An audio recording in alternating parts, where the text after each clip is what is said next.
Listo. Muy bien, Beatriz.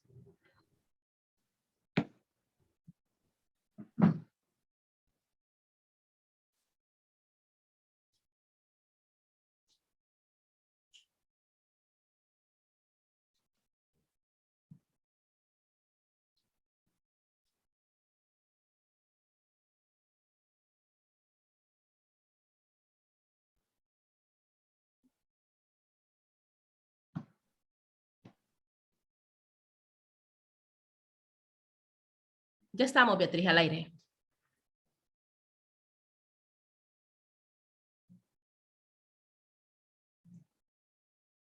Tu audio.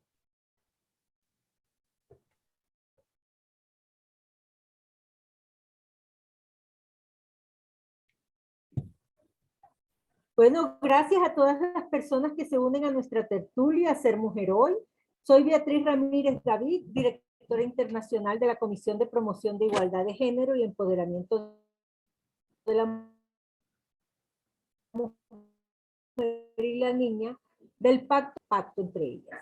A partir de 1992, cada 25 de julio, se conmemora el Día Internacional de la Mujer Afrolatina, Afrocaribeña y de la Diáspora. Es una fecha que tiene como objetivo visibilizar a las mujeres afrodescendientes y promover políticas públicas que ayuden a mejorar su calidad de vida y a erradicar el racismo y la discriminación. Desde el Pacto Global de Mujeres Líderes conmemoramos la reivindicación de los derechos y la dignidad de la mujer afrolatina, afrocaribeña y de la diáspora. El día de ayer, 25 de julio, se conmemoró la reivindicación de los derechos y la dignidad de la mujer afrodescendiente. En el siglo XXI aún persisten múltiples formas de discriminación contra las niñas y mujeres, y estas con frecuencia se agravan cuando las miramos desde la perspectiva étnica, ya que es tiempo de acabar contra la violencia racial y la exclusión hacia la mujer afrodescendiente, combatir la intolerancia y los estereotipos. En el marco del Decenio Internacional de las Personas Afrodescendientes 2015-2024, declarado por las Naciones Unidas, se promueve la erradicación de todas estas injusticias sociales heredadas y luchar contra los prejuicios y la discriminación racial, promoviendo y protegiendo los derechos humanos de todos y todas. Así, hoy rendimos homenaje a todas aquellas mujeres afrodescendientes que se han destacado en Latinoamérica, contribuyendo desde sus ámbitos personales y laborales a forjar sociedades más justas y equitativas, generando cambios y luchando contra la violencia, el sexismo y la exclusión. Hoy tenemos invitadas con una amplia experiencia en este tema. Ellas son Miosotis Rivas Peña, de República Dominicana. Ella es directora general de la Oficina Nacional de Estadística, Ministerio de Economía, Planificación y Desarrollo.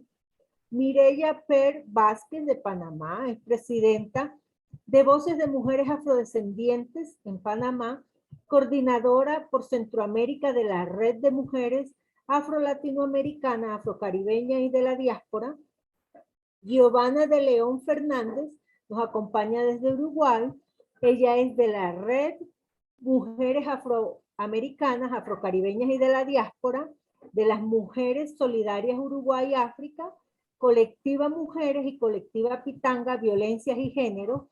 Y por último, a Waldis Trudis Hurtado Minota. Ella nos acompaña desde Colombia, es integrante del grupo asesor de la sociedad civil Spotting. Entonces, les damos la bienvenida. Es un gusto para mí y para el Pacto Global de Mujeres Líderes que ustedes hayan aceptado la invitación. Entonces, inicio con ustedes y la que me quiera responder. ¿Qué es para ti ser mujer hoy y cómo te defines? Entonces, no sé quién de ustedes quiera animarse a responder. Waltrudis todavía no ingresa, ella viene viajando, entonces la esperamos un momento. Entonces, no sé, ¿quién quiere? Misioti, adelante. Ya, gracias. Bueno, muchísimas gracias, Beatriz, por la oportunidad de compartir con ustedes y con este con esta actividad. Muchísimas gracias por cursar la invitación. A ver, es una pregunta que tal vez a una se la pregunta bueno, así y una dice como, wow, un momento. Para mí realmente ser mujer hoy tiene que ver con ser y poder ejercer, ¿no? Desde el punto de vista de todo lo que soy, ¿verdad? Y así de alguna manera me defino, ¿verdad? Yo soy madre, pero soy una profesional economista, soy una ejecutiva, soy una líder activista, soy también una persona con una religiosidad, ¿verdad? Y por tanto, entiendo, o sea, que ser mujer hoy va con ese tema de ejercerme en todas esas dimensiones de mi vida y que me defino como una persona en construcción, ¿verdad? Una persona que de hecho en toda mi propia trayectoria personal, pero profesional, o sea, me va definiendo, me voy encontrando, me voy otra vez construyendo, desconstruyendo, porque al final de cuentas, pues somos es como en una parte en el que mientras una más se conoce, ¿verdad? Y inclusive teje alianzas con otras y con otros, una más entonces también va volviéndose a renacer y volviéndose como a descubrir y a contextualizarse. Entonces creo que también soy una persona que estoy en constante aprendizaje, ¿verdad? De mí misma, de los demás, de lo que me rodea, y encontrándome con eso que me deja ser, que me deja darme, que me deja trascender a lo humano y liderar instituciones, mi familia, hablamos antes que soy madre de un hijo de 18 años, y entonces todo eso, ¿verdad? Va siendo una parte de ser amiga, de ser mujer, pero de ser también de una tradición católica practicante, con temas, por ejemplo, con católica por derecho a decidir, feminista, para la feminista muy católica, para la católica muy feminista, ¿no? Y de eso va ese punto medio en el que yo me defino en el día de hoy. Muchas gracias, Misiotis, por contarnos parte de tu historia, de ese ser mujer hoy. Mireya. Bueno, sí, bueno, ser mujer hoy, igual que ayer, implica muchos retos, muchos desafíos. Y ser mujer afrodescendiente, mucho más. En una sociedad discriminadora, son retos importantes que hay que trazar incluso de manera muy analítica los caminos que uno debe seguir, porque nuestras sociedades en esa concepción patriarcal discriminadora, la mujer siempre ha sido vista, no solamente ayer, hoy, como muchas veces, depende del contexto, como un ser humano de segunda clase. Y la afrodescendiente también, y más aún porque la intersectan diversos factores, elementos, la ubicación, la raza, etnia, la clase, incluso la acción social que en nuestro país, perdón, la opción sexual en nuestro país es vista ahí avanzado el respeto a la diversidad, pero también hay eso, las mujeres sufren, ¿no? Pero en mi caso, bueno, me considero una mujer heterosexual también, pero igual sufro de muchas discriminaciones en mi trabajo. Yo soy economista y tuve que luchar harto para poder ascender frente a otras que yo decía, bueno, yo sí me siento con igualdad de condiciones, con conocimiento, pero sin embargo no se me reconoce en el trabajo y tuve que hacer múltiples esfuerzos para ser reconocida.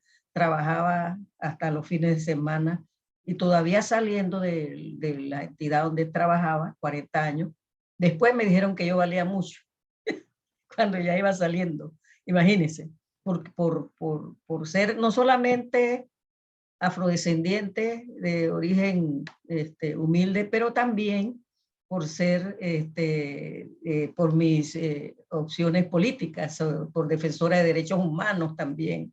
O sea, tenemos demasiados retos. Mire, en lo que es el respeto a la calidad humana y la igualdad de cada una de nosotras, que va a variar de acuerdo a la condición en que se encuentre. Sin embargo, yo tengo que decir que las que nos antecedieron, nuestras ancestras, se la vieron con mucho más dificultades. Decidían, estábamos hablando de hace un rato, que sí, bueno, sí, ahora no, tú quedas embarazada, nadie te dice que te cases, tú es esto y si tú quieres casarte. Porque a veces, bueno, te emocionó el momento y que, ¿ves? Pero son situaciones que otros decidían por ti en esa etapa de tu vida. Gracias a ese esfuerzo y esa lucha de muchas mujeres afrodescendientes y no afrodescendientes que entregaron, digamos, hasta su gota de sangre, su esfuerzo, las hermanas Mirabal, por ejemplo. Todas esas personas que dieron su vida y su esfuerzo por mejorar nuestras condiciones han hecho posible que muchas de nosotras podamos incluso desenvolvernos en otros medios considerados medios para varones. Entonces, eso es importante. Y bueno, en ese mundo empedrado que cada una de nosotras enfrenta, lucha, no solamente en el plano familiar, porque aunque uno no tenga hijos, es la persona, como mujer, es la que se encarga de atender a los viejos de la familia, al enfermo de la familia, ser la que da ese tipo de atención, los cuidados de todo tipo, uno lo tiene que hacer. Y antes lo veía sobre todo como una cosa buena, razonable, no es que era mala en términos de si lo hacíamos bien o si lo decidíamos, sino que la sociedad te impuso esos roles, ¿ves? Bueno, yo fui rebelde frente a esos roles, nadie me iba a hacer, por ejemplo, ser de esas amas de casa absolutas, no, de momento lo hacía y de momento no lo hacía, porque mi trabajo siempre desde los 19 años y antes, desde mi escuela secundaria, yo fui líder estudiantil, después fui presidenta de un grupo de mujeres en un barrio popular, de jóvenes, a 19 años fui presidenta y así fui avanzando en el mundo del feminismo, que inicialmente para mí ese era un mundo extraño, porque también me encontré con un feminismo un poco excluyente. Me encontré con un feminismo excluyente que, bueno, se veía un poco más el ingreso de las mujeres que no eran trabajadoras, etcétera, porque sus organizaciones eran mixtas, etcétera. Eso ha ido cambiando, desarrollándose, pero yo enfrenté esas situaciones. Y para mí, el reto de hoy es poder transmitir a la juventud todo ese aprendizaje que la vida le dio. Todo ese aprendizaje en el sentido de que quieres algo, hay que luchar por ello. No que otros luchen por ti, porque a veces en nuestras comunidades la gente, si uno es líder, quiere que uno como líder luche por ellos y no con ellos. Entonces nuestro trabajo no debe ser, y eso es lo que tenemos que enseñarle a las nuevas generaciones. Todos y cada uno de nosotros tenemos una responsabilidad por avanzar en el futuro. Y esa entrega que hicieron nuestras ancestras, hay que tomarla en cuenta para seguir ese camino, porque por favor, este mundo demanda mucho de nosotras. Y la pandemia fue una experiencia, Dios mío, tremenda. Ama de casa, educadora incluso, que siempre lo había hecho, ¿no? También en su casa, porque los hombres llegan y se sientan muchas veces, no son muy solidarios, porque no lo formaron para eso. Porque yo tampoco le echo la culpa al hombre, le echo la culpa a un sistema, porque a veces nos quedamos en que el hombre es él. No, ellos también son víctimas de un sistema que hay que transformar. Entonces, en ese sentido, a las nuevas generaciones, y yo sigo en este trabajo, digo yo, hasta que me muera, mientras los permita mi corazón y mi cuerpo, para seguir avanzando en esta lucha, porque hay mucho terreno por andar, pero pienso que hay que incorporar a la juventud para que vaya avanzando en esa senda por la igualdad, por la lucha antidiscriminatoria, porque la mujer tiene múltiples discriminaciones. No todas las mujeres tenemos las mismas condiciones. Eso va a depender por eso se plantea este análisis de la interseccionalidad.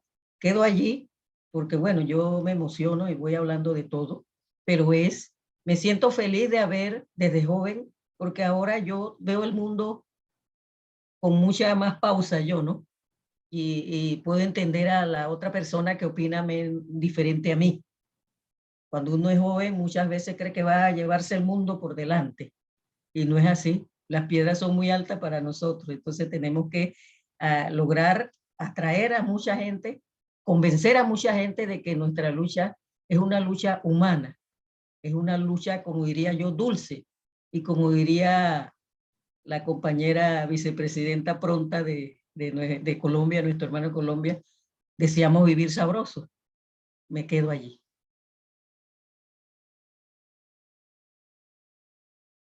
Por esa reflexión tan amplia que nos hiciste. Y bueno, la pregunta ahora es para Giovanna, ¿qué es para ti ser mujer hoy y cómo te defines?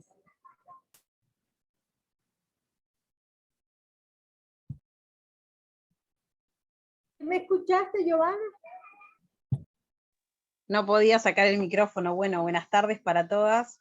Muchas gracias, Beatriz, por la invitación. Muchas gracias a Waldistrudis.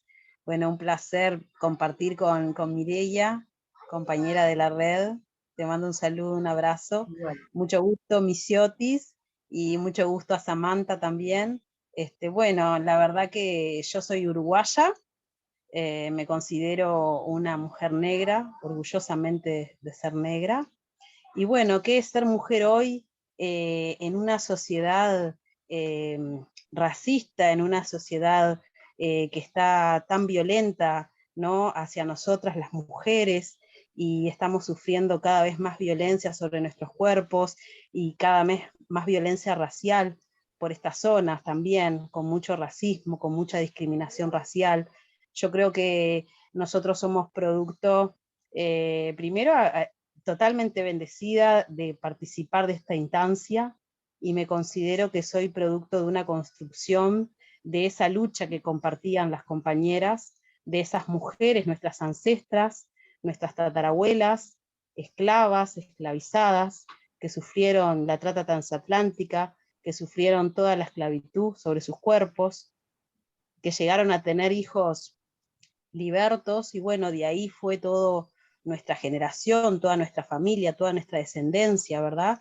Nosotros somos afrodescendientes, somos una población que nuestra cuna está en África, de ahí están nuestros ancestros, y yo creo que somos una construcción de esa lucha, de esa resistencia y resiliencia que tuvieron muchas mujeres que trataron de mantener durante muchísimo tiempo algo que se les fue negado, algo que se les fue quitado, que era un hogar, una cultura, una vivienda, sus propias tierras, ¿verdad? Y bueno, y ellas trataron de construir aquí en las Américas lo que hoy somos, y luego con el tiempo somos una construcción de esas mujeres luchadoras de derechos humanos, como decía Mireia recién, que han luchado y demandado lo que necesitábamos, ¿verdad? Esa red que estamos hace 30 años poniendo voz de las propias demandas de las mujeres negras, porque el feminismo nos negaba nuestra actuación, nos negaba nuestras demandas, y por allá por 1991 y 1992, en San José de Costa Rica, República Dominicana, se juntaron las mujeres y generaron esta red maravillosa que hoy en día nos permite estar en este lugar, gracias a muchas compañeras uruguayas, que ayer tuve el placer y el honor de compartir con Victoria Camuso, una de las fundadoras de la red, y otras compañeras también de Uruguay que realmente han hecho una lucha, como dice Mireia, en mucha desventaja comparado con nosotros, ¿verdad? La lucha que han tenido tanto nuestras antecesoras como las compañeras ha sido totalmente desigual, y yo creo que nosotros estamos en esta instancia tratando de generar más espacios de encuentro, más espacios de intercambio, Cuesta mucho generar un encuentro de mujeres negras, porque cada una tenemos nuestras propias demandas, cada una tiene sus intereses No es que estoy en personales, una conferencia. su familia. En mi caso, yo soy madre de 2 niños, Juan Bautista y Valentina, soy casada, soy abogada. Pido disculpas porque, bueno, ingresé tarde a la reunión por tener una audiencia que me llevó a llegar tarde a mi casa, las disculpas del caso, pero también en nuestros espacios, de toda la sociedad en donde estemos, siempre tenemos que estar batallando contra esa discriminación y contra el racismo diario que nosotras vivimos, ¿verdad? Enseñándole a los niños, jóvenes, adolescentes que nos conozcan, que sí hay que luchar, hay que seguir para adelante, a pesar de todas las barreras que nos puedan poner enfrente, hay que enfrentarnos, pero claro, eso lleva tiempo. En realidad, tenemos que ir generándonos herramientas. La red de mujeres afro, o la red donde uno pueda encontrar contención con compañeras, con mujeres, es de mucha ayuda, es una herramienta. Y hoy en día también tenemos algunas políticas que se han generado, estándares internacionales que los estados, distintos estados han cumplido y tratan de cumplir, aunque falta mucho. Pero yo creo que somos una construcción de todo eso. En realidad tenemos, como habla la palabra, muchas intersecciones. Como mujer, me siento una mujer negra, madre, que cree en Dios como su salvador, y que creo que los derechos humanos hay que defenderlos. Desde niña siempre quise ser abogada, gracias a Dios tuve el privilegio de serlo, pero no me ha sido fácil. Y bueno, y enfrentando el racismo día a día, y siempre diciendo que sí se puede seguir adelante, y luchando para que haya más mujeres, más niñas y más adolescentes que puedan estudiar. Yo creo que la educación es lo fundamental. No es fácil no es fácil estudiar para nuestra población, no es fácil estudiar cuando se es adolescente. Siempre hay muchas piedras en el camino que llevan a la mayoría de nuestros jóvenes, adolescentes, a desercir, a renunciar por el estudio, porque bueno, nosotros somos pobres, y la pobreza es algo que nos marca desde el nacimiento, y tenemos que luchar contra esa pobreza, contra la discriminación y contra todas las barreras que nos ponen desde lo social. La sociedad tiene una estructura que es patriarcal, es racista, y bueno, y frente a eso todos los días nos levantamos y hay que poner lo mejor de nosotros para enfrentarlo. Eso quería compartir, no me quiero extender porque capaz que me entusiasmo hablando. Gracias. Sí, nosotras nos entusiasmamos mucho hablando, eso es cierto, ese no sé si es un mal o un don de nosotras las mujeres, que tenemos la capacidad de comentar hasta un tomate en el super. Muchas gracias por contarnos. Trudy había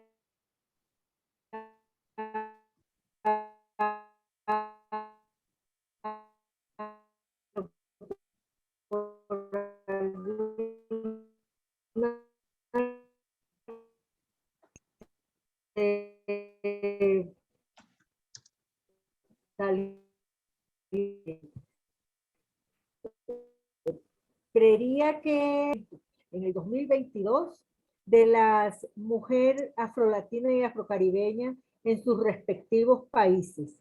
Entonces, yo sé, por ejemplo, en el caso de mi Osotis, ella no pertenece a ninguna red, pero sí viene haciendo un trabajo con las mujeres afro de República Dominicana, y seguimos con Mireya y con Giovanna, y esperemos que ¿sí me ven? ¿Me Sí, pueden escuchar? Sí, sí. Ahora sí, Ah, que veo que un me dicen aquí que se congeló la imagen. ratito, fue un ratito.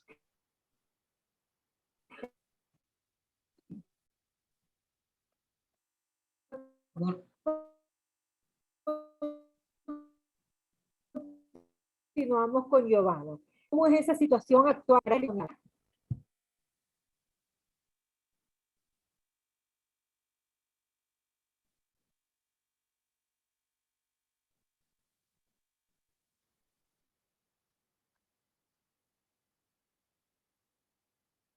Miosotis, ¿me escuchaste, sí? Ahora es porque se cayó la señal. Ah, Había que- bueno. Y nos salimos y Estas estabas... son las maravillas de la virtualidad. Estamos reunidas de toda Latinoamérica hoy, pero corremos el riesgo de que se nos caiga la señal o que se nos congele la imagen. Adelante.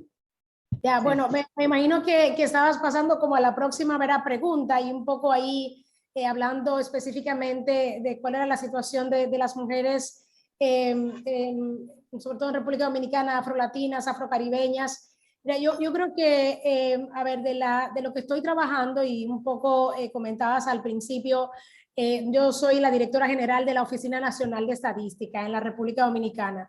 Y una de las cosas, yo asumí este cargo en agosto del 2020, van a ser 2 años el próximo 17 de agosto, y uno de los principales compromisos que adquirimos entonces fue de trabajar, y eso de hecho en una actividad con UNFPA, con todas las organizaciones y redes de temas de afrodescendencia en la República Dominicana, asumimos un compromiso de generar información para que entonces pudiéramos comenzar a tener y hablar con datos de la situación y de la realidad, o sea, que puede vivir la población, ¿verdad?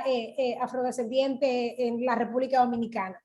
Y específicamente, entonces primero, yo creo como hablar un poco de la realidad de las mujeres dominicanas en sentido general. No, la realidad de las mujeres dominicanas no dista mucho de la propia realidad de las mujeres en el ámbito de América Latina, ¿verdad? Y el Caribe, en donde enfrentamos altos temas relacionados a el desempleo, una mayor carga de trabajo doméstico remunerado. Por ejemplo, una de las cosas que desde la Oficina Nacional de Estadística se ha hecho en otros momentos son las encuestas en un módulo sobre uso del tiempo.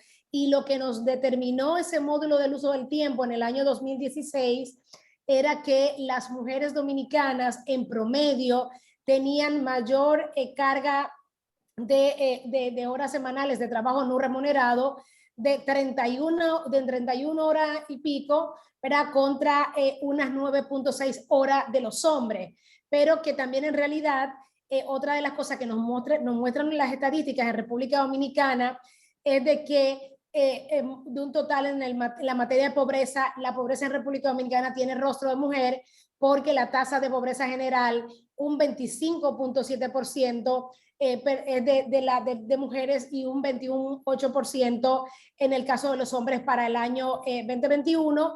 Y cuando los miramos desde nuestra encuesta nacional de hogares 2021 recientemente, una población económicamente activa que está con un 43% para las mujeres y un 57% para los hombres.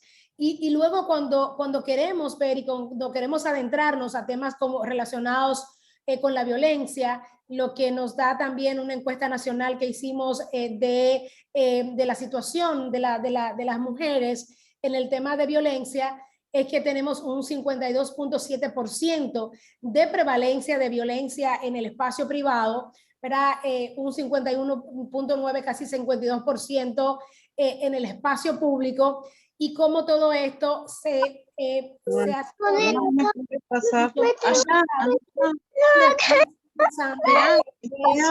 temas relacionados con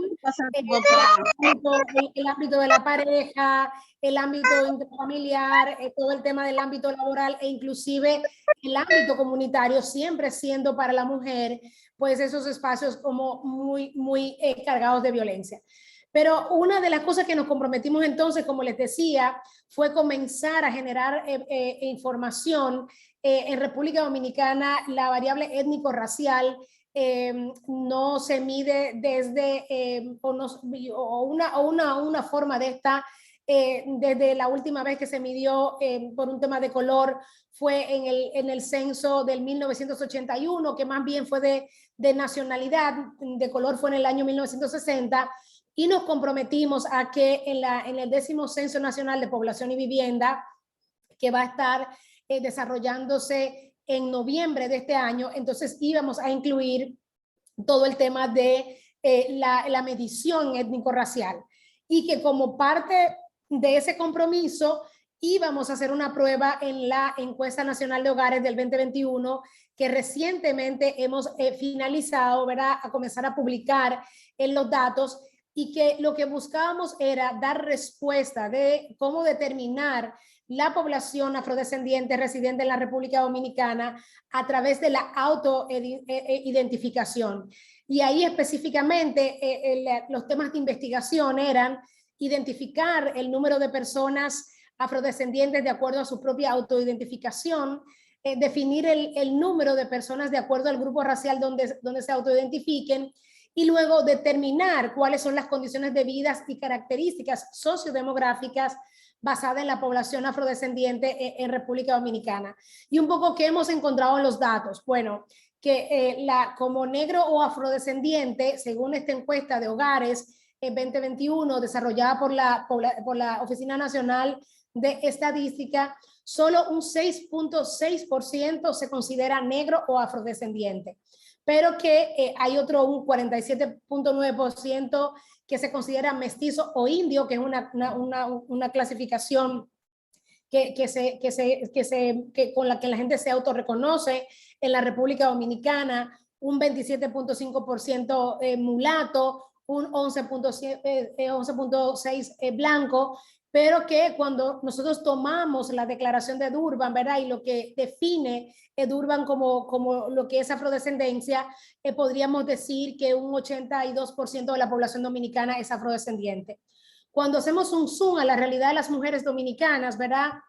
Hay un 79.9%, tomando en cuenta también la definición de Durban, un 80% que se define como afrodescendiente, pero si la miramos, si ese número lo descomponemos, solamente hay un 5.3% que se autopercibe como negra, más que un 46% como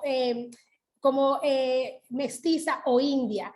Y que realmente de ese 5.3% que se define como, o que se autopercibe como afrodescendiente, en población de 15 años o más, lo que estamos encontrando es que hay un mayor número, por ejemplo, en el caso de la mujer urbana, que se percibe más como afrodescendiente, igualmente las que están en las edades entre 15 a 44 años, que las que tienen un perfil básico pues mucho mayor, están en el tema de básico, son las que más se definen, y sobre todo que son los estratos más bajos en donde buscamos y en donde encontramos a esa autopercepción. Y aquí, sobre todo, nosotros estamos en un proceso ahora de trabajar, y estamos recibiendo el acompañamiento del Instituto Afrodescendiente para la explotación de estos datos y poder caracterizar mejor los resultados de la ENHOGAR 2021 con miras a que ciertamente podamos entonces contar con la información que permita luego a las políticas públicas, los tomadores de decisiones, pues comenzar a poner esto en la agenda, que es por donde nosotros creemos que es por donde va la labor que como Oficina Nacional de Estadística estamos haciendo, y con un acercamiento, claro está, a diferentes organizaciones de sociedad civil en la República Dominicana para trabajar mejor con los resultados que pueden venir del censo, ¿no? De población y vivienda, y cuál es la apuesta que realmente deberíamos buscar con los datos que estamos entregando como población.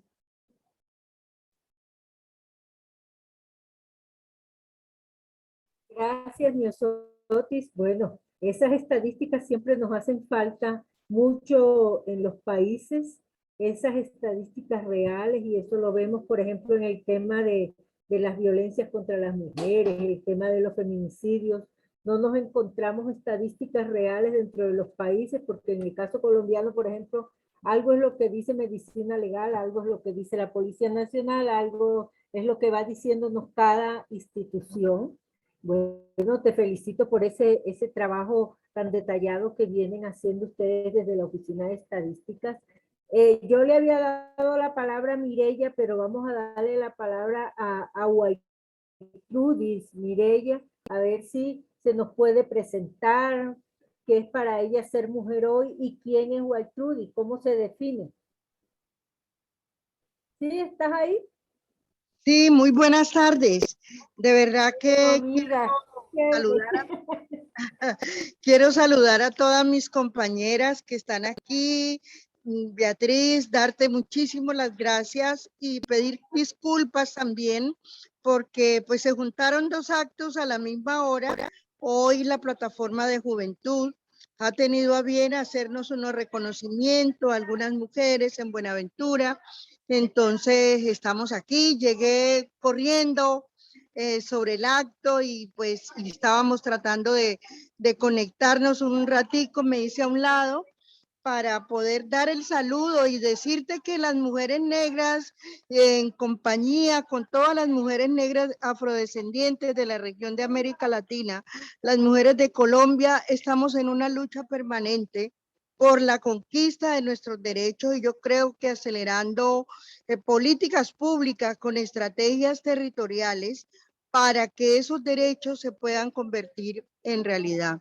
La verdad que yo me siento muy orgullosa de que estemos aquí compartiendo. Me van a disculpar muchísimo porque no voy a poder seguir como lo había pensado, porque esta es una invitación de gran valor y sobre todo para construir poder entre nosotras las mujeres. Mujeres que estamos inspiradas, mujeres que estamos desde la diversidad étnica, racial, estamos haciendo este caminar de hermanas de vida, de compañeras, de sueño. Estamos aquí juntando todas nuestras esperanzas, juntando todas nuestras utopías y al mismo tiempo con mucha fe estamos abriendo caminos, caminos de sororidad, caminos de poder y caminos de transformación. El cambio para nosotras las mujeres afrodescendientes, las mujeres raizales palenqueras en Colombia, tiene que ver mucho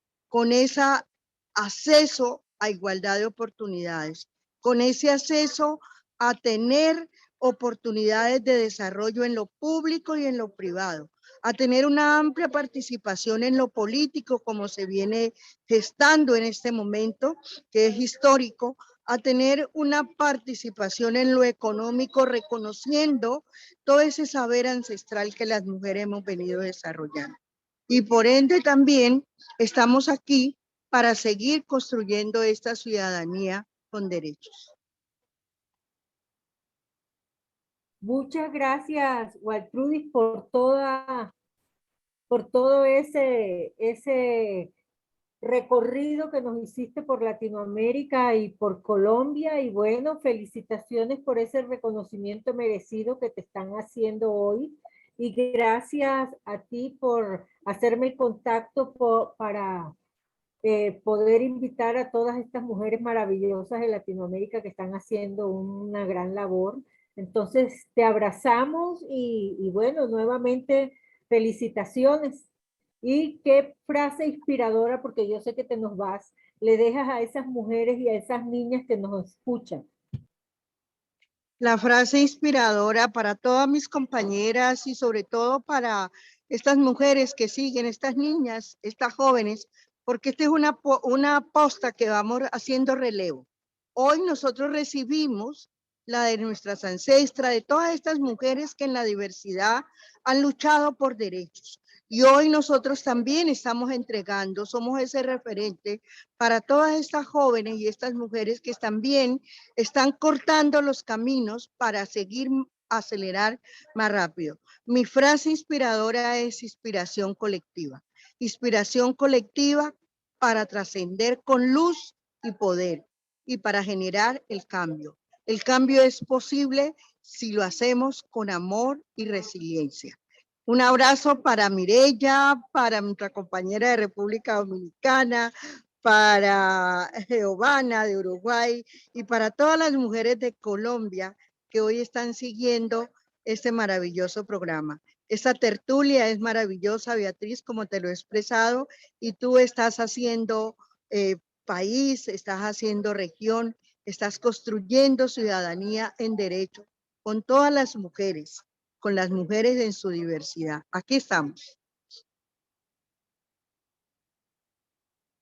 Gracias, gracias, Waltrudy. Y sigue disfrutando tú de ese evento con esa premiación que tienes. Y bueno, continuamos entonces con Mireya.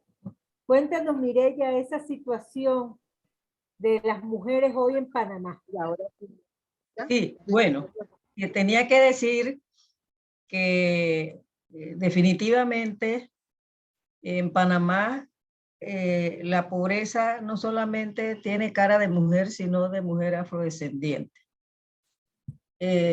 Nosotras hemos venido insistiendo, hay algunos datos que vamos a dar, pero uno de los primeros escollos, uno de los escollos que nos encontramos, y como soy también parte de la comisión que le llamamos Comisión Meta Censo Afro, con el Instituto de Estadística y Censo y la comunidad afro, hemos luchado para que se nos refleje en las estadísticas, no solamente en los censos de población, que ya se incluyó en el 2010 porque se nos había borrado del mapa en la década del 40, porque hasta la década del 40 la población afrodescendiente era informada, cuántas habíamos, era censada.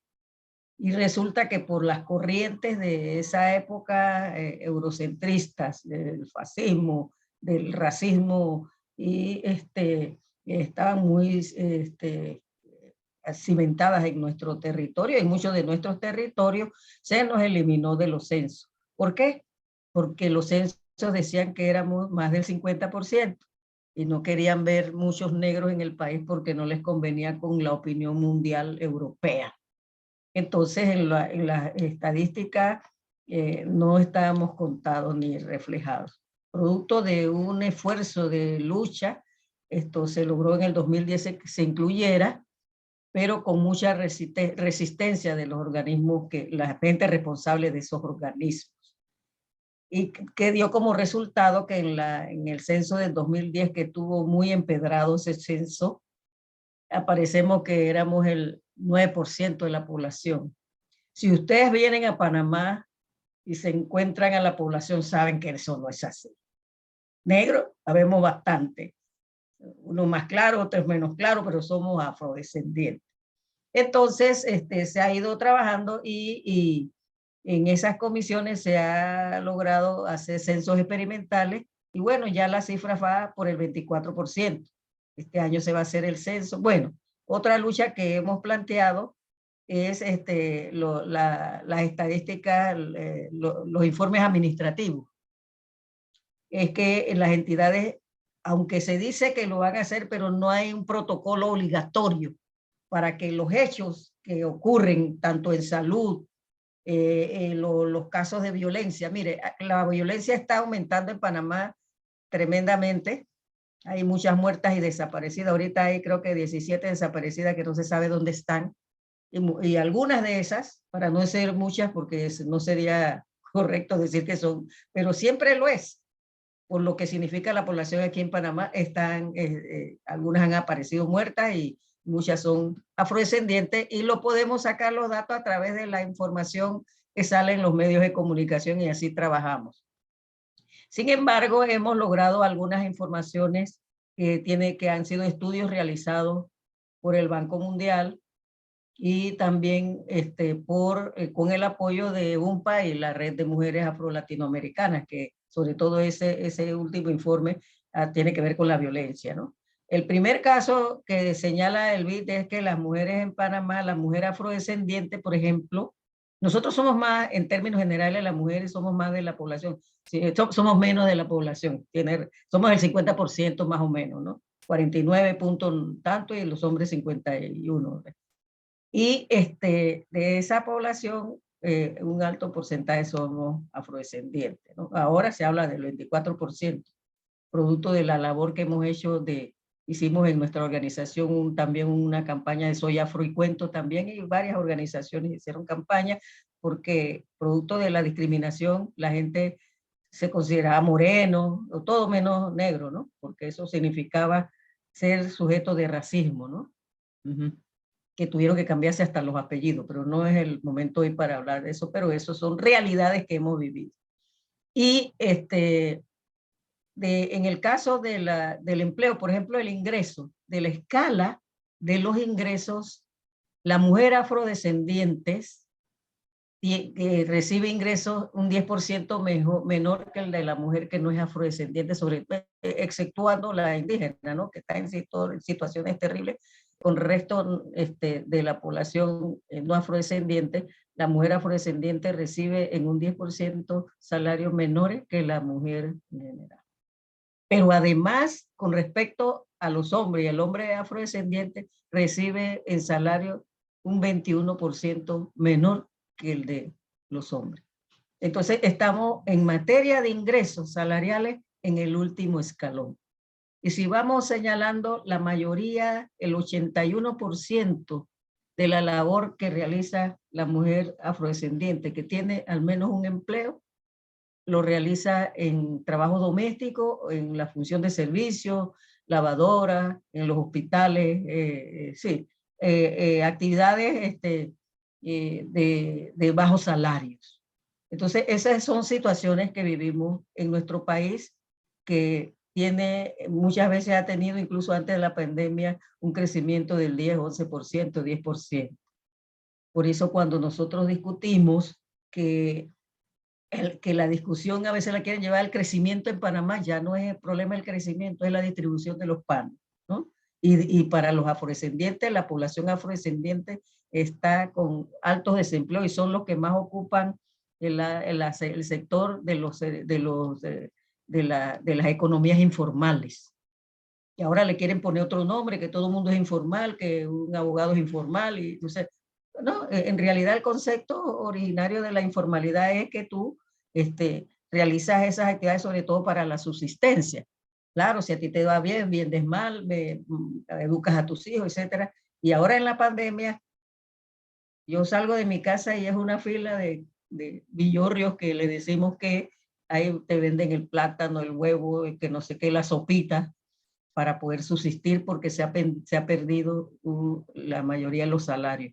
Y de las personas que han sido nuevamente incorporadas a su puesto de trabajo, porque había la decisión mediante decreto, era que, bueno, tú cesas a la persona temporal, ¿no? Mente por la pandemia, porque no estás abriendo, pero después que volvamos a la normalidad, entre comillas, tú tienes que reingresarlo.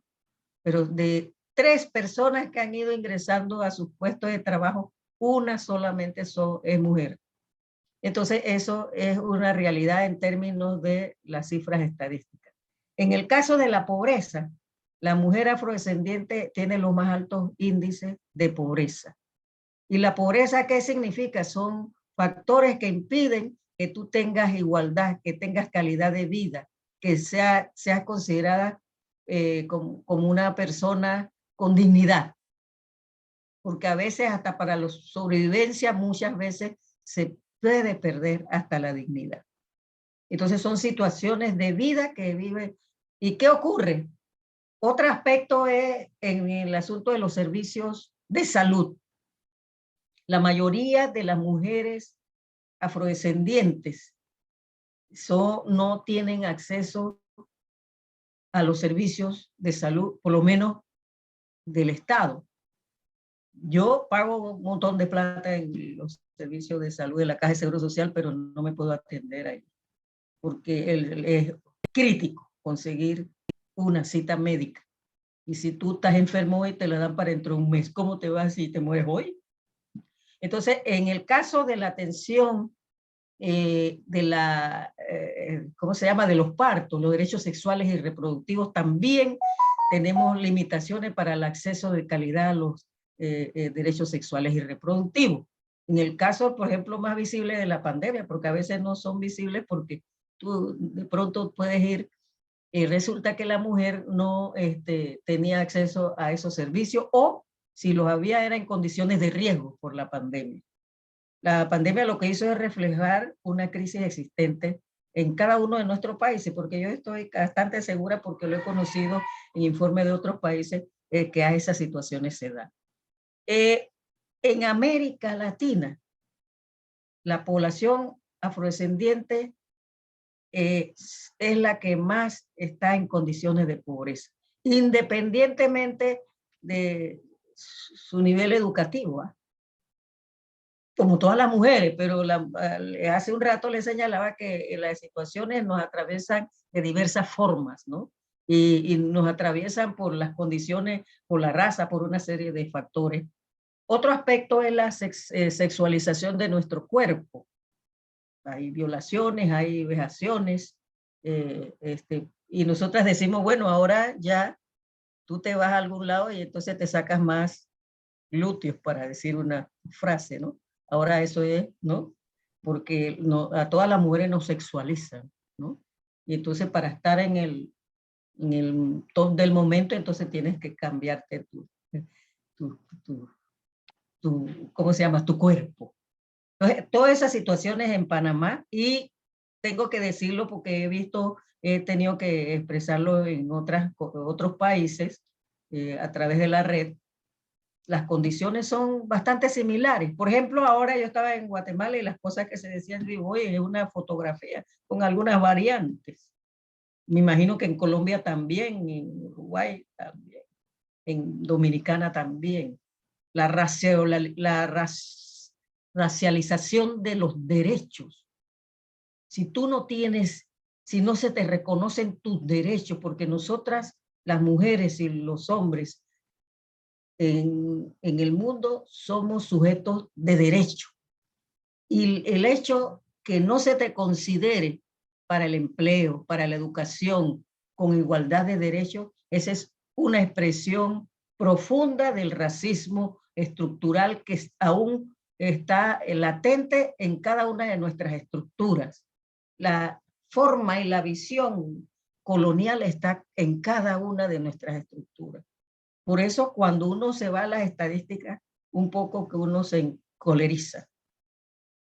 Y hay aquí en Panamá un alto porcentaje de personas que tienen, por ejemplo en Colón, tienen profesiones. Pero en Colón no hace mucho hubo una revuelta y ahora Panamá está parado por la falta de distribución de los panes, ¿no? Por la situación crítica, Panamá en este momento está parado, tengo que decirlo. Y quienes sufrimos los embates de las desigualdades, las mujeres en general, los niños, las niñas, pero en especial las mujeres afrodescendientes y las indígenas. Eso es una cosa que nosotros decimos como mujeres y lo estamos señalando en esta fecha del 25 de julio como una fecha de combate, decimos nosotros, una fecha de lucha, como lo han hecho nuestras ancestras, de una u otra manera.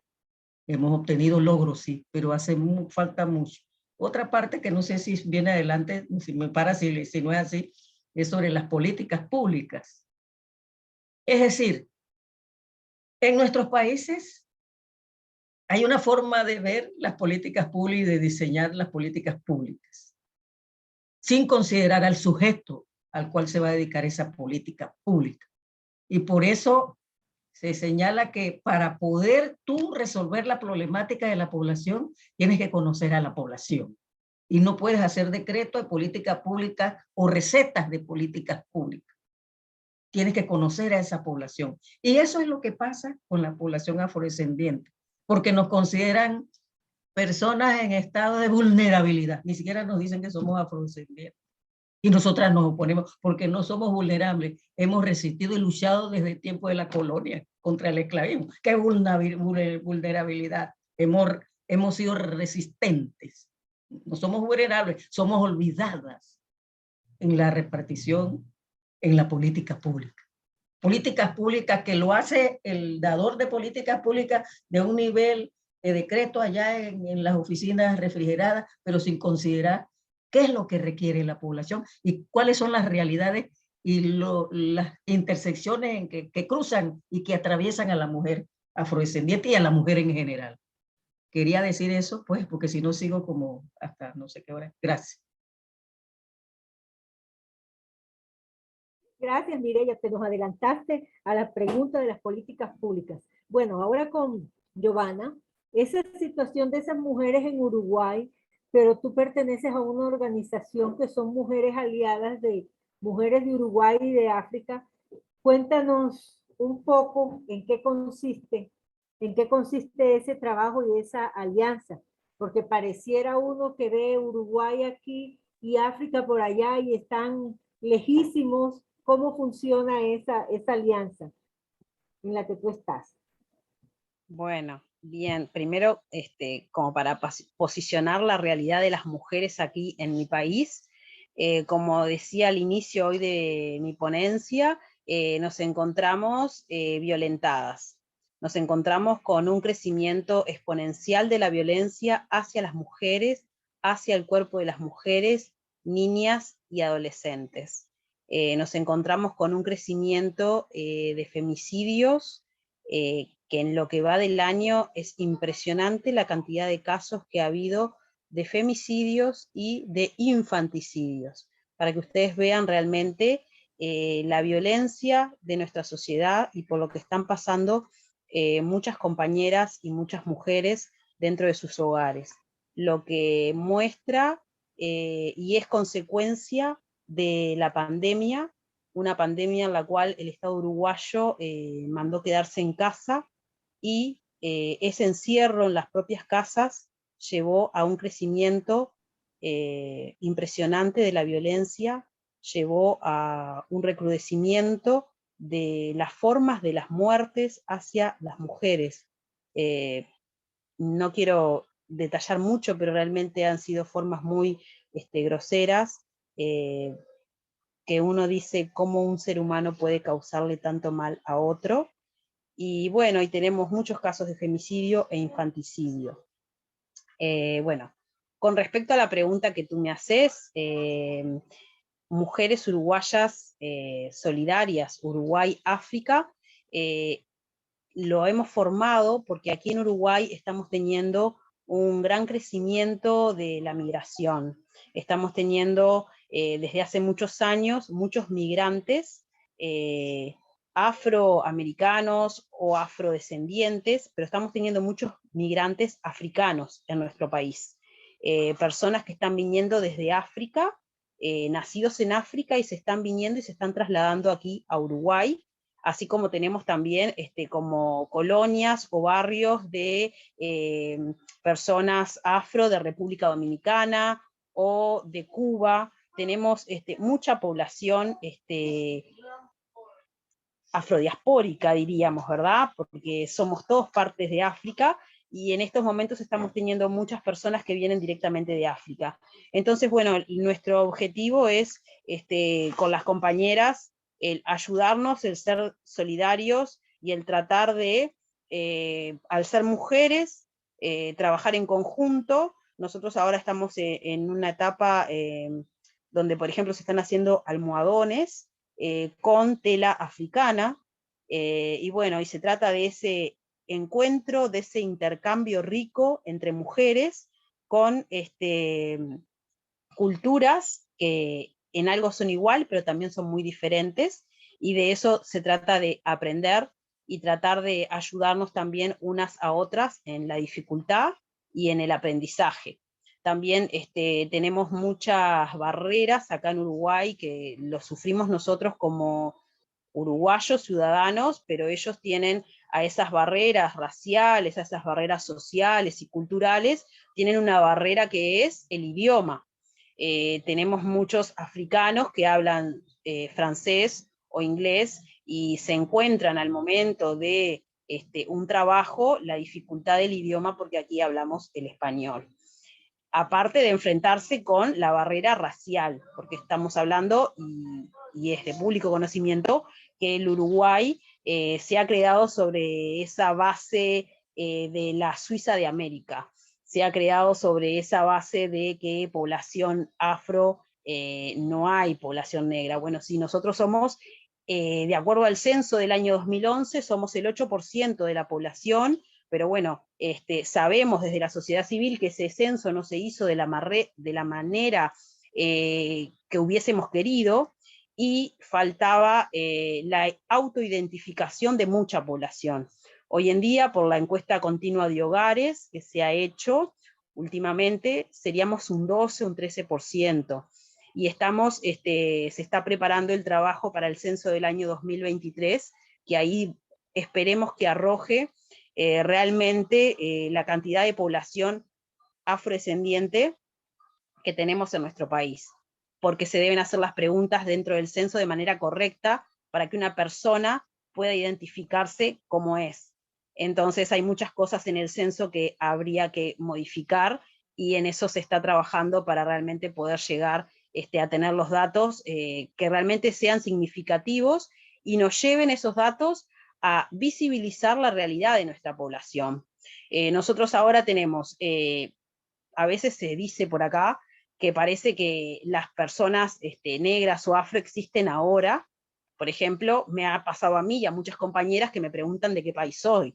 Bueno, yo soy de Uruguay, tengo 44 años, nací acá, pero como hemos tenido esa migración de población africana o de población de afroamericanos, afrodiaspóricos que han llegado a nuestro país, pareciera que ahora recién los uruguayos están viendo recién a la población negra, cuando en realidad los uruguayos, los afro, mis ancestros, formaron este país, en realidad. Lo que pasa es que fueron invisibilizados, porque nuestras ancestras fueron reproductoras de esclavos, fueron parte del capitalismo de nuestro país, fueron la base de nuestro país. Ellas con sus cuerpos no solamente estaban trabajando la tierra o estaban trabajando en los campos de esclavos, sino que también daban de amamantar a los hijos de los dueños de las estancias, de los dueños de los esclavos.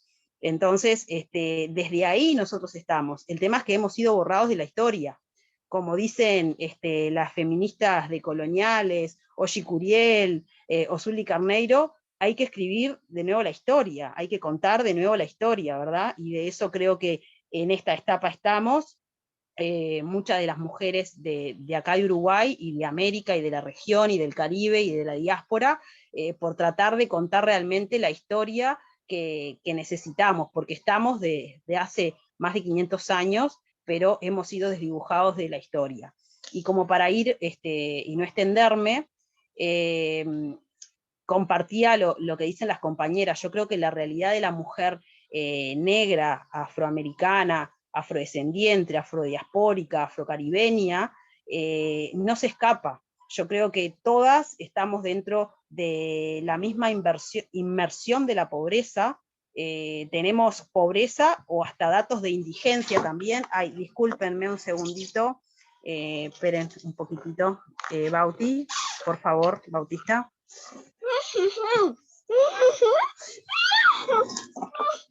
Perdón.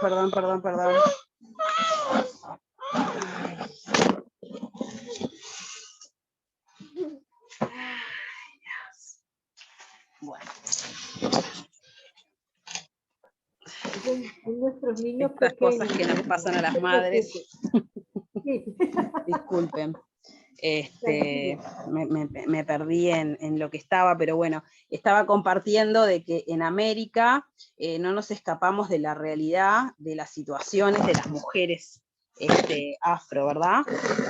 Yo creo que todas estamos luchando contra el racismo diariamente, pero estamos con esos datos de máxima estadística de la pobreza en nuestra población.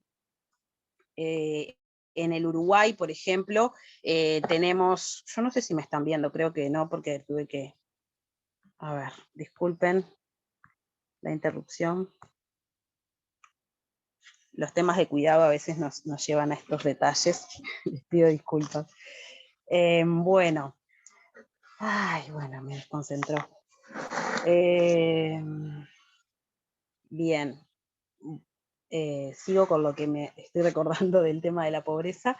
Acá en Uruguay, por ejemplo, nosotros, nuestra población fue desalojada en el año 1978 del centro de la ciudad, lo cual llevó a que nuestra población fuera desplazada a lo que se llama el cinturón de la ciudad, a la zona más periférica. Y ahí es donde, por ejemplo, se concentra el más número en porcentaje de población afro, pero también tenemos mucha población afro, lo que es en la zona fronteriza con Brasil, lo que es los departamentos de Rivera, Cerro Largo, Artigas, y ahí es donde se concentra la mayoría de nuestra población, así como también en estos momentos mucha población de esta migrante que yo estaba comentando que ha llegado, también se concentra en esas zonas.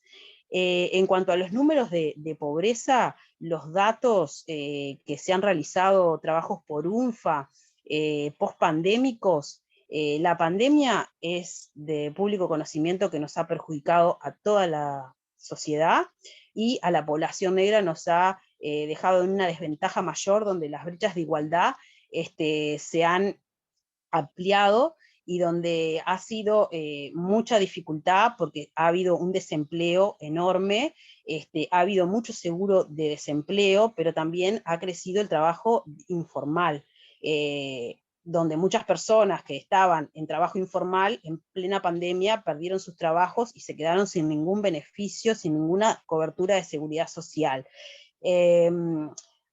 Perjudicando eso tanto sus ingresos como también en tema de salud, ¿verdad?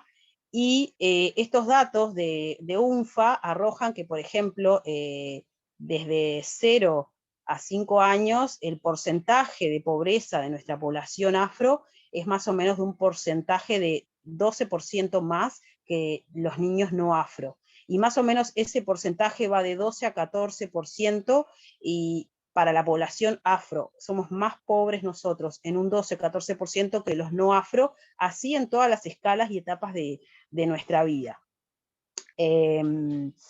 Después tenía para compartir, bueno, creo que los datos del porcentaje de la población en total los dije, que era el 12%.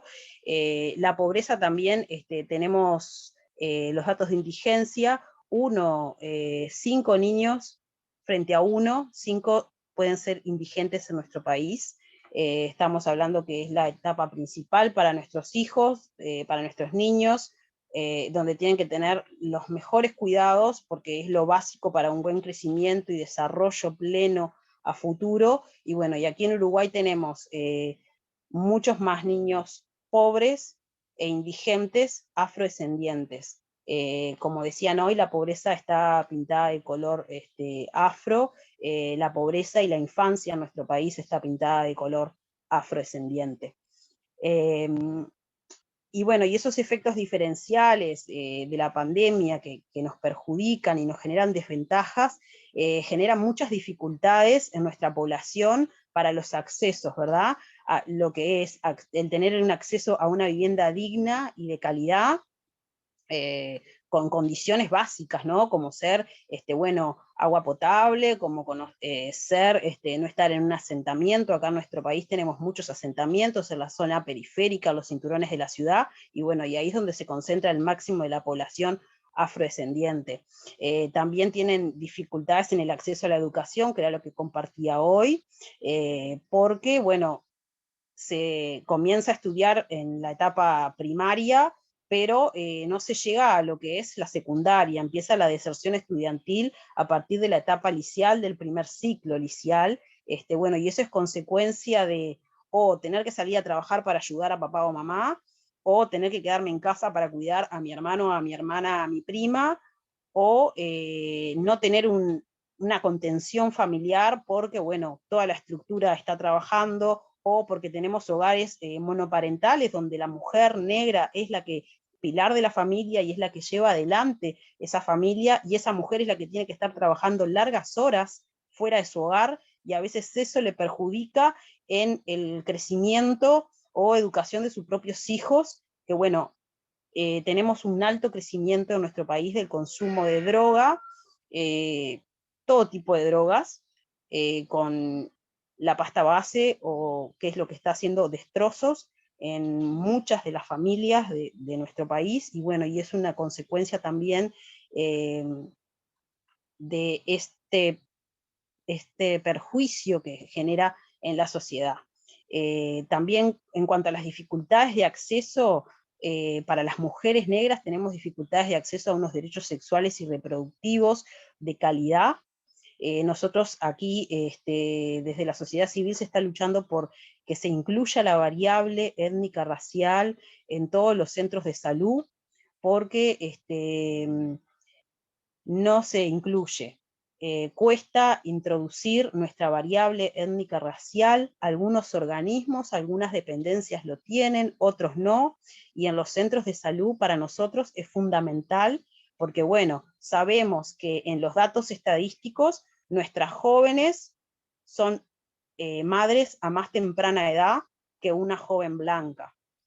Sabemos en datos estadísticos que nuestras mujeres afro tienen más hijos que las no afro, y todo eso necesitamos que se refleje en datos, necesitamos que se visibilicen esas realidades para realmente poder tener políticas públicas focalizadas en nuestra población, focalizadas en nuestras niñas y adolescentes, para que tengan realmente derechos sexuales y reproductivos de calidad. Después, en cuanto a las dificultades, mencioné el trabajo. No solamente tenemos un desempleo, sino que tenemos una falta de equidad e igualdad en los trabajos, con desvalorización de los trabajos, de la mano de obra afro, con desvalorización en lo económico, en lo monetario, frente al afro, y también con respecto al hombre, ¿verdad? Esa diferencia monetaria en igual trabajo, no igual pago. Tenemos muchas dificultades en el acceso a la justicia.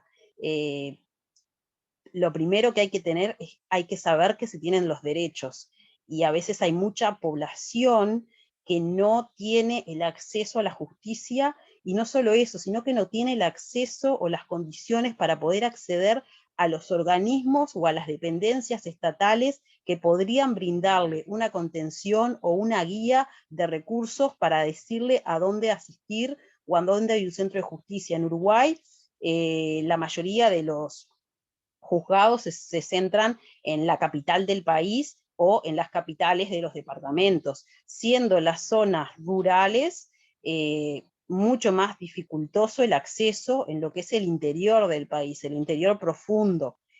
Aquí en Montevideo se les dificulta a la población que está en la zona de las periferias. Bueno, peor aún es la realidad de las mujeres que se encuentran en el interior de nuestro país, en la zona rural, porque o porque no tiene medios económicos, o porque no tiene locomoción, o porque no tiene tiempo, o porque trabaja todo el día, y su día está dedicado al trabajo y a sus hijos, y no tiene un tiempo o un horario para ir a una dependencia judicial, a un tribunal, o a una comisaría, por ejemplo, a hacer una denuncia por violencia de género hacia la mujer. Bueno, la falta de visibilidad estadística lo dije, y yo creo que lo que tenemos es una brecha desigual que se ha acrecentado, ha crecido por la pandemia, que dificulta la autonomía económica de muchas de nuestras mujeres, y que afecta para tener un pleno desarrollo de calidad para nuestra población. Eso es lo que quería compartir, capaz que me faltó algo. Lo agrego después. Gracias. No, muy amplio todo lo que nos cuentas, Giovanna, y bueno, esperemos que ese censo que tienen para el año entrante salga lo más preciso posible y que ojalá no quede nadie por fuera. Ya nos vamos despidiendo. Y quería y terminamos contigo, Giovanna, y seguimos con nosotros y Mireya, con esa frase inspiradora que tú quieres dejarle a las mujeres, adolescentes y niñas que nos están escuchando y que nos escuchará en un futuro diferido de nuestro programa. Bueno, por mi parte es decir que se puede, ¿verdad? Se puede lograr, se puede. Me gustó mucho cuando Trudis decía trascender. Creo que esa es una de las palabras más hermosas que yo encuentro. Se puede lograr, se puede trascender, y sobre todo cuando uno lo hace en red, cuando uno lo hace caminando en sororidad también con otras que están a la par, pero también tomando siempre en cuenta las que estuvieron detrás, y pensando dejar un futuro para las que vienen después. No, gracias, y definitivamente solas llegamos a nuestro destino, pero en red llegamos estamos más lejos, ¿verdad? Mireya, y terminamos con Giovanna. Esa frase inspiradora que ustedes quieren dejar a las mujeres, adolescentes y niñas. ¿Cómo no? La perseverancia, la esperanza. No perder la esperanza, porque el esfuerzo hecho por nuestras ancestras ha tenido resultados positivos, pero tenemos que seguir con esa esperanza para forjar mejor futuro para todas nuestras generaciones. Gracias, Mireya. Giovanna.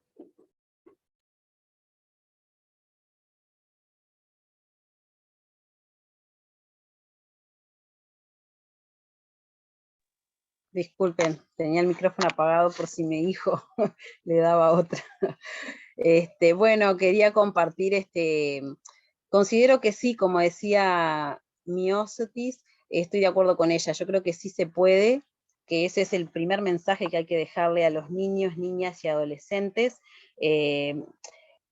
porque nadie debe quedar atrás y porque sí se puede, que hay barreras por delante, pero hay que esquivarlas. A veces hay mucha soledad, pero sí, si se hace en conjunto o si se genera una red de contención con otras compañeras, se puede salir adelante. Y quería compartirles una frase de Angela Davis que dice: las mujeres siempre han sido la columna vertebral del movimiento de la justicia social. Y cuando una mujer negra se mueve, yo creo que toda la sociedad se mueve. Así que a seguir adelante, compañeras, muchas gracias por este espacio y sí se puede. Gracias. Gracias, gracias a todas ustedes por haber aceptado la invitación. La verdad que fue una conversación muy inspiradora.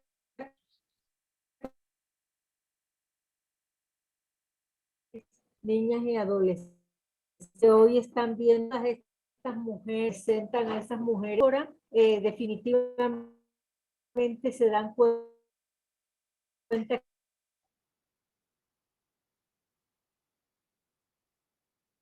Se congeló. ustedes están haciendo esas mujeres. Nunca se me olvida la imagen de América que la Estados Unidos, muchas niñas que pueden estarlas viéndolo en el futuro, se van a dar cuenta que sí se puede, vienen haciendo realmente.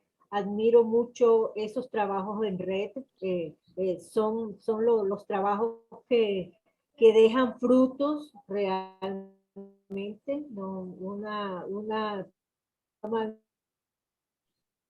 sola paloma no hace. ¿Quién me ayuda? Se me pasó dice como el chavo. Sí, ese trabajo que viene desarrollando en cada uno de sus países y visito. Muchas gracias. Verónica Forte manda saludos a las expositoras desde Panamá. Está Ilia Marina, dice buenas tardes a la doctora Waldistrudis, excelente intervención. Guadalupe Avendaño, excelente ponencia. Y bueno, Samantha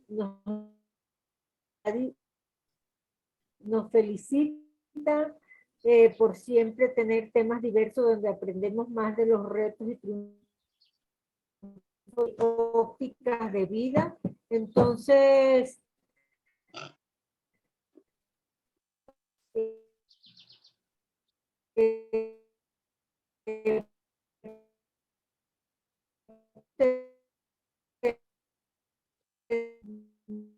mi abrazo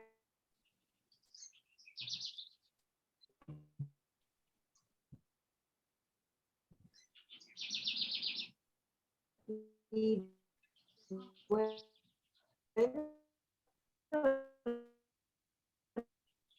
esperemos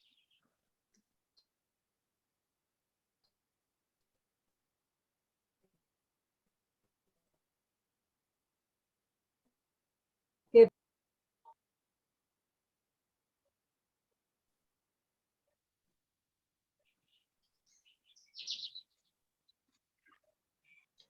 parece problemas con el sistema. Imagino que se va a correr.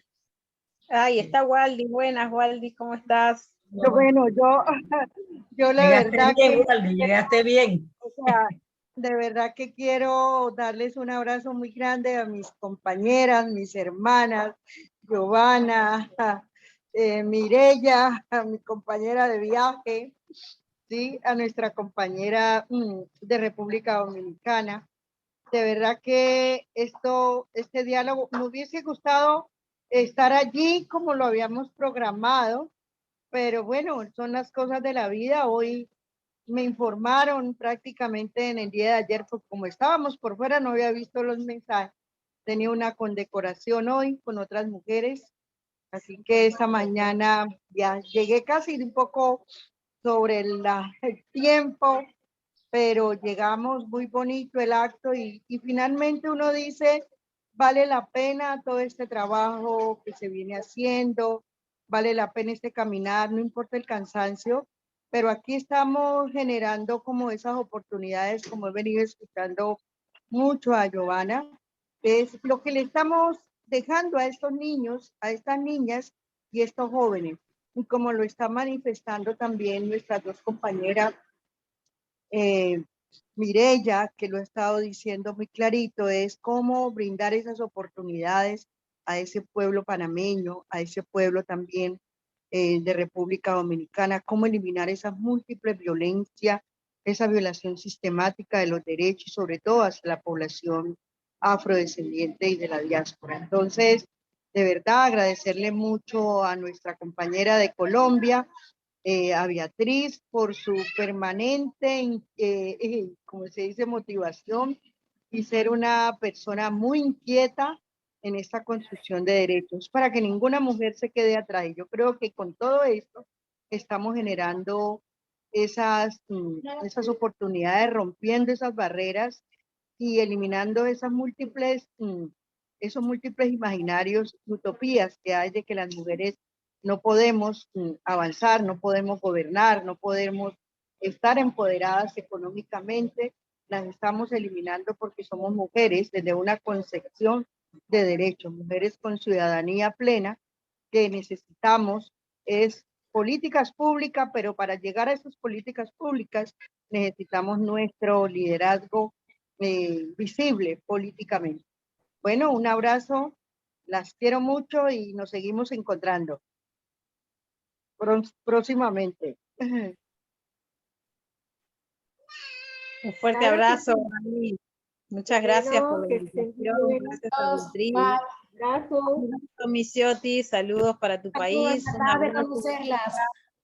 Bendiciones para todas, queridas hermanas. Saludos, Yana, Misotti. Beatriz, gracias, muchas gracias, Beatriz. Bueno, con Un mucho abrazo. gusto. Seguimos en contacto, mujeres. Chao. Muchas gracias por todo, Beatriz. Bendiciones.